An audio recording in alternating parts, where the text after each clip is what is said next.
First of all, a very big thank you to WeYield and to you, Emmanuel, and your team for having me and for hosting me. A lot of pressure after all of those wonderful presentations, so hopefully I'll be able to do some justice on that. A little bit about myself. I had the great pleasure of working with Emmanuel and also with Matthew in Europcar. I spent the last 20-odd years with Europcar. During my time with them, I had several roles, but just a couple of highlights. I was leisure sales director for the group, managed all of their leisure business for them, and did some transformational stuff during that time. Got a little bit bored and then had the opportunity to move into franchise management, where I was a franchise director. And Europcar, as the name says, was very European. I had the wonderful opportunity to go over to Latin America and Caribbean and develop all of the leisure, all of the franchise business for Europcar over there. So just before I start, growing like mushrooms, I'm going to tell you a little bit of a story so that you can get to know me, and somehow I'm going to tie that in and weave that into the presentation, and hopefully some of it makes sense. Anyway, in China, there was a gentleman, his name was Mr. Wang. And Mr. Wang was a specialist. People would come from all over China, they'd bring a product to him, they'd say, hey, Mr. Wang, here's my car. Can you shrink it? Can you make it a micro car? They'd bring along their car, he'd take their car, he'd engineer it, and this massive big car would end up being a car that size. With great precision, everybody wanted one. Next thing, people would come along with a fridge, and he'd do exactly the same thing. This big fridge, fully functional, would be shrunk into a tiny little fridge, fully functional, with precision, looking great. He'd then do the same with a laptop, and people could have a laptop that big, and you know exactly what followed. Eventually, people come along with a mobile phone, and they'd have a mobile phone long before the iPhone watch was invented. People would be able to get their phone shrunk. Mr. Wang was such a specialist, and I can tell you, he was really, really successful. So successful that he eventually had to move to smaller premises. Okay, some of you got that. Why am I telling you that? Because I think in business, and that's why so many of us are here, we're here to understand what is happening in our environment, how can we be better educated about the business, whether it be revenue management, AI, etc. What are the trends happening in the business? What can we do and how can we plan better and how can we develop really good objectives? And that's in an ironic way. Be very careful about how you set about your objectives in a business. Make sure they're really well defined, really clear, and they about giving you a really good vision for the business. Okay, and just to talk to you a little bit about that, and so you can learn a little bit about me. I had a very unusual upbringing. My dad was an airline pilot, and he was a bit of a one-trick pony. The one thing he did in his life was fly airplanes. And when it came to bringing up his son, he didn't really know how to do that. And he would treat me as an aspiring aviator. And one of the things he always used to say, and I love that, is if you don't know where you're going, how will you know when you get there? And that comes back to good set of objectives.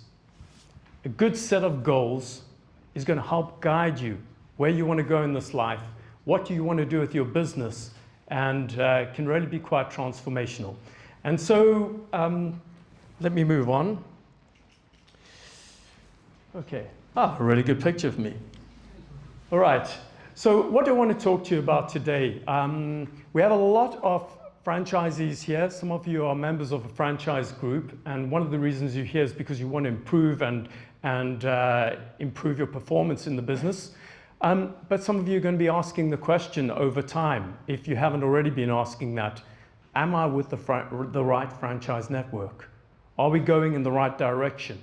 Some of you are independent, and you're going to be asking yourself with envy sometimes, should I rather be an independent, or should I be thinking about joining a franchise network?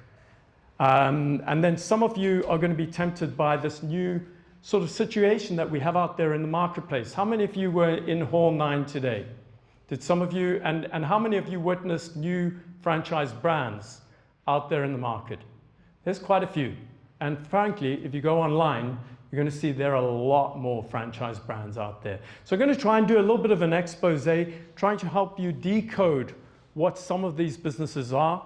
Some of them are really good. Some of them, I say, they're mushrooms today and they might be great tree trunks tomorrow, but I can assure you, some of them will disappear tomorrow. And if some of you are older and have been a long time in the business, like I have, you've been around for long enough to know that back in the 90s and the noughties, we had this field of mushrooms. It wasn't called franchise networks, they were called brokers. Many of them popped up and many of them disappeared in a couple of years' time. And today we have this new field. Okay, so there's a couple of names there. You can see some of them have been around a bit longer. Some of them are new. Some of them won't be there in 5 years' time when I come to talk to you again. Hopefully I'm good enough to be invited back, maybe not. But there you can see, and those are just a few. There are a lot more out there. Okay. Important ones missing. Ah, you would say that, wouldn't you? If you'd forgive me, I didn't have enough time to put them all on there. Okay, so when you go about evaluating and thinking about franchise networks, I think there are a lot of important questions for you to think about. And one of the key things that I would be asking myself is, does the affiliate or franchise have skin in the game? Okay, so what do we mean by skin in the game? Any guesses? It's okay, I won't make it too interactive. We can do that in the Q&A section. There is time for Q&A, and hopefully we'll get a few. So skin in the game means that it's an organization that has actually invested in the business. They're not just signing up affiliates, they're not just taking on franchisees, they're actually operating a car rental business, and then they're investing in marketing, they have brand equity, and if they're a good business, they even have some top-of-mind appearance. In terms of, we're talking about to some marketing experts, but if you actually asked and randomly went and did some surveys to a customer, you would say, what company or what brands come to mind when you think about car rental? Hopefully, if they're a good company, they'll come into mind. More importantly, are they actually operating and do they have skin in the game in a market that is relevant? Are they operating in a source market?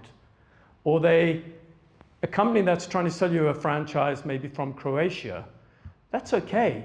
And there may be some relevance in that. I might actually cause some controversy and have a lot of difficult questions later.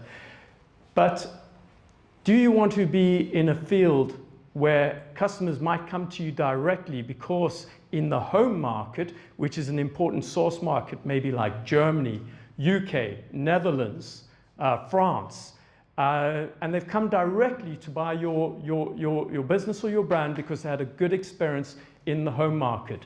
These are some really important and interesting questions for you. Okay. The other thing that's important for a franchise, if you want your franchisor, you want your lead affiliate brand to be able to help you, it's pretty important that they're actually really experienced in the business and they know about the business. But if they're not operating the business, then some of those franchisees or affiliate brands, they're going to be cheerleaders. Because they're going to be cheering on, develop the business, grow the business, make it happen. Let's get more customers, let's grow the business. But after they've been really good cheerleaders, they're going to be tax collectors. And they're going to come along and enjoy some of your margin and some of your royalties. Okay. The next really important question in terms of franchising, something that some of us rarely, but you do think about it in ways, but you maybe haven't expressed it in the words that I'm using. Do they have the right polarity? Okay. And what is polarity? Polarity is a really important word. Do they have power of influence? Do they operate and do they have a customer base in the right source market? So we have a look there. Let me see if I can use this pointer. Might be useful. I don't want to blind anyone. Okay, as the world, let's talk about polarity. So now imagine you are an operator or current company and you want to sign a franchise and you're based in the Caribbean. But let's just imagine you're based in, say, the Spanish Caribbean, and most of your business is coming from the US. There's no point going to sign a franchise brand that doesn't have much power or strength in the US market, okay? So if you're in the Caribbean, unless you're in the French Caribbean, we've got a couple of people here from the French Caribbean, and that's something to consider. If you're based in the Mediterranean, you certainly want your franchisor to be a much more powerful player in the European market, okay? And does anyone guess or know what that country is? I think you all know what it is, okay? Anyone know what the polarity is there? Or Brazil? Interesting one, yeah? So it's quite a logical guess. I wouldn't blame you for choosing that. Okay, so Brazil's an interesting one. And that's also, I want to say to you, some of you, you are independent brands. You're not part of a network, but you have successfully managed to engineer all of your distribution with the online players, with the brokers, etc. And sometimes it's a relevant question.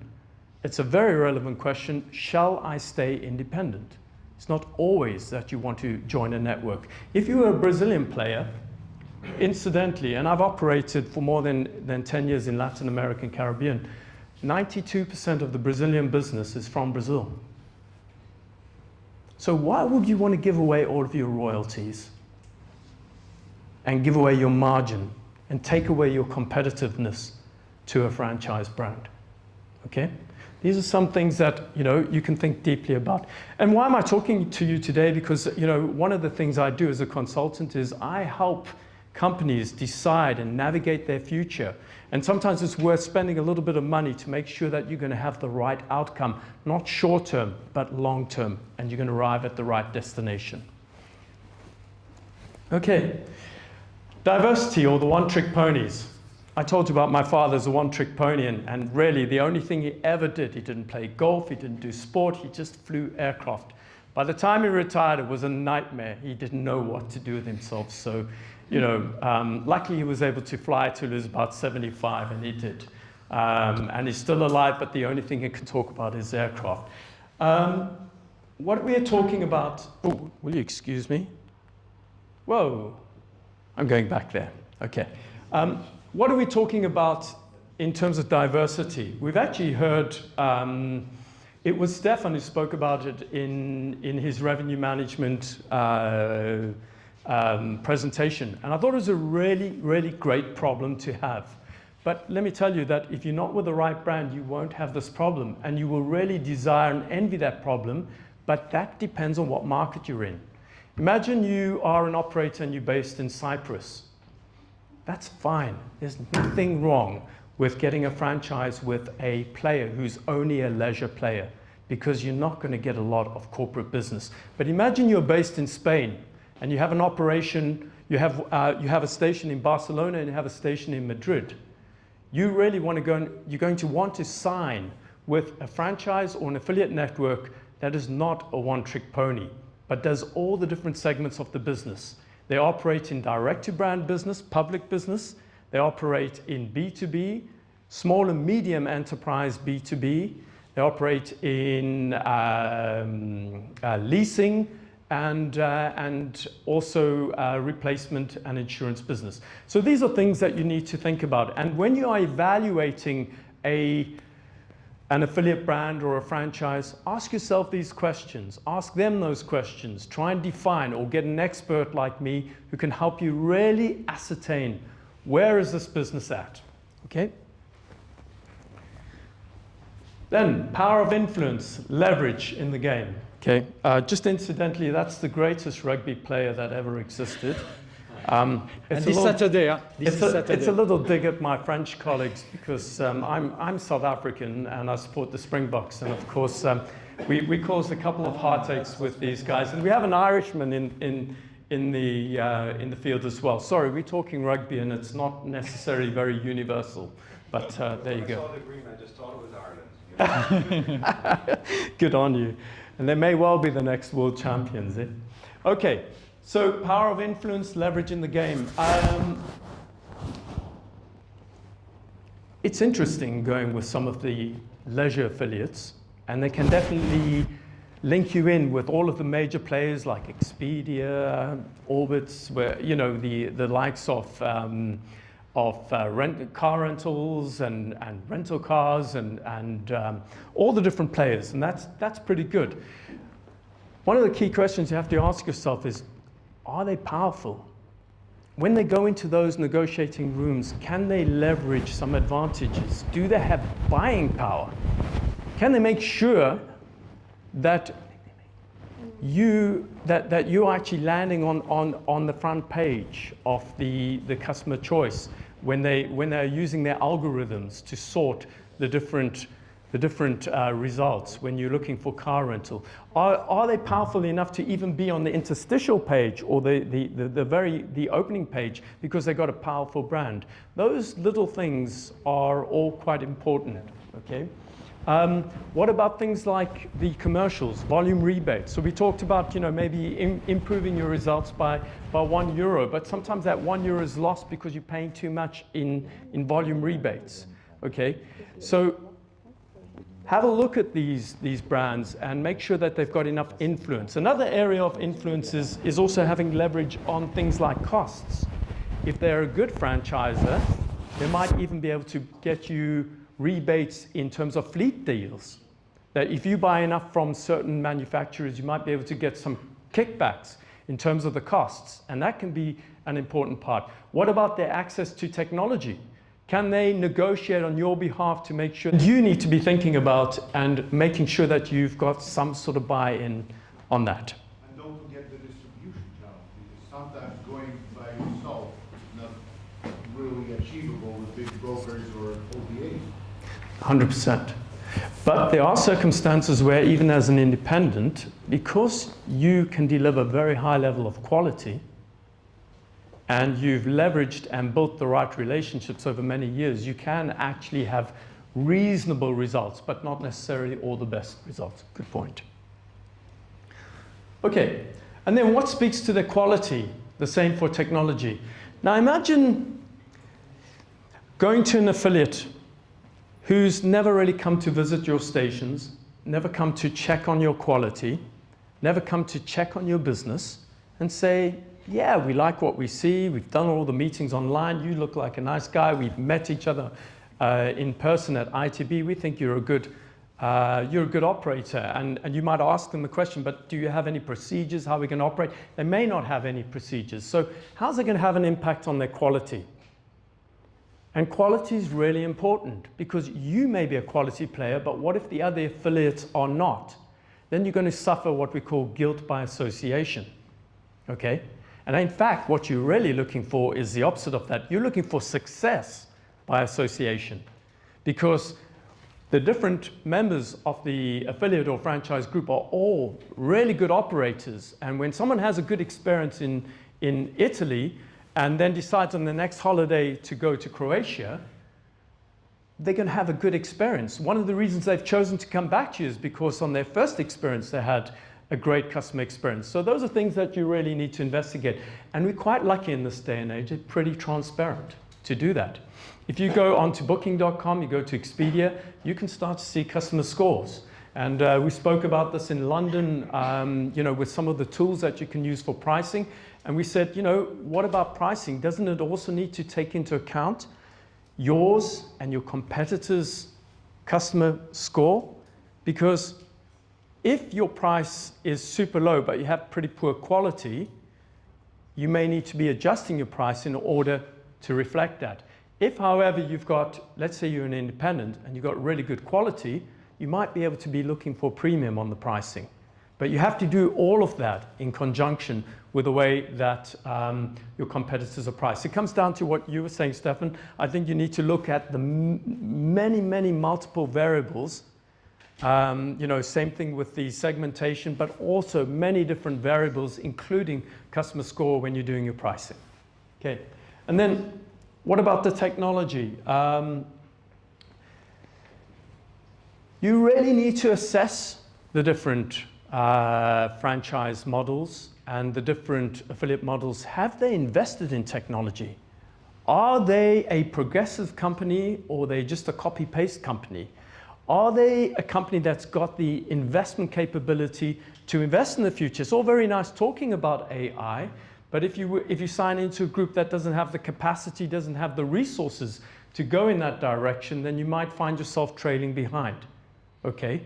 And we're saying some of these things. I've actually seen a few people nodding in agreement, and they're thinking to themselves, because it is an important question. And one of the reasons I'm here is that there will periodically be, let's say you're a franchise of one of the major groups, there will be a time during your relationship where you're going to have to question, are we with the right brand? And some very, very successful, the number one player in Switzerland, which is Europcar, incidentally, and they're a franchise. I was still with Budget at the time, so that's some 15, it's closer to 20 years. They didn't like what they saw. They didn't like, and at the time, if some of you know the market, Budget was number 3 in Europe. It was a big player. And that was before Six broke away. Okay? But they made a very bold decision. They didn't like what they saw, and they broke away from a certain franchise. And these are some of the things that I think you want to be thinking about. And so always be asking the question, are you partnered with someone who is going in the right places, is going in the right direction? Okay? Have I got enough time to sum this up, or? Yeah? 5. Or have I spoken too long? Perhaps It depends how long. 2 hours remaining? I promise to be very quick. So I'm just going to do a quick recap. So does your partner have skin in the game? Are they actually operating in your source markets? Are they serving and operating in the right markets? Do they have the right polarity? Do they have multiple segments? Okay. And that's okay. If you are purely a leisure operator and your market has no corporate, it's totally a relevant decision to go with a pure leisure operator. There's nothing wrong with that. Can they offer you any leverage, and what speaks to their quality and technology? Okay. So I've also written in the notes a whole bunch of things, but if you ever need a professional to help you navigate this pathway, that's one of the things we do, and you know where to find me. But I want to thank you all. Let me just see, there's one more slide. So know where you're going, know when you get there, and keep alert and keep navigating. It's a never-ending story, okay? We have to keep navigating. Thank you very much for your time.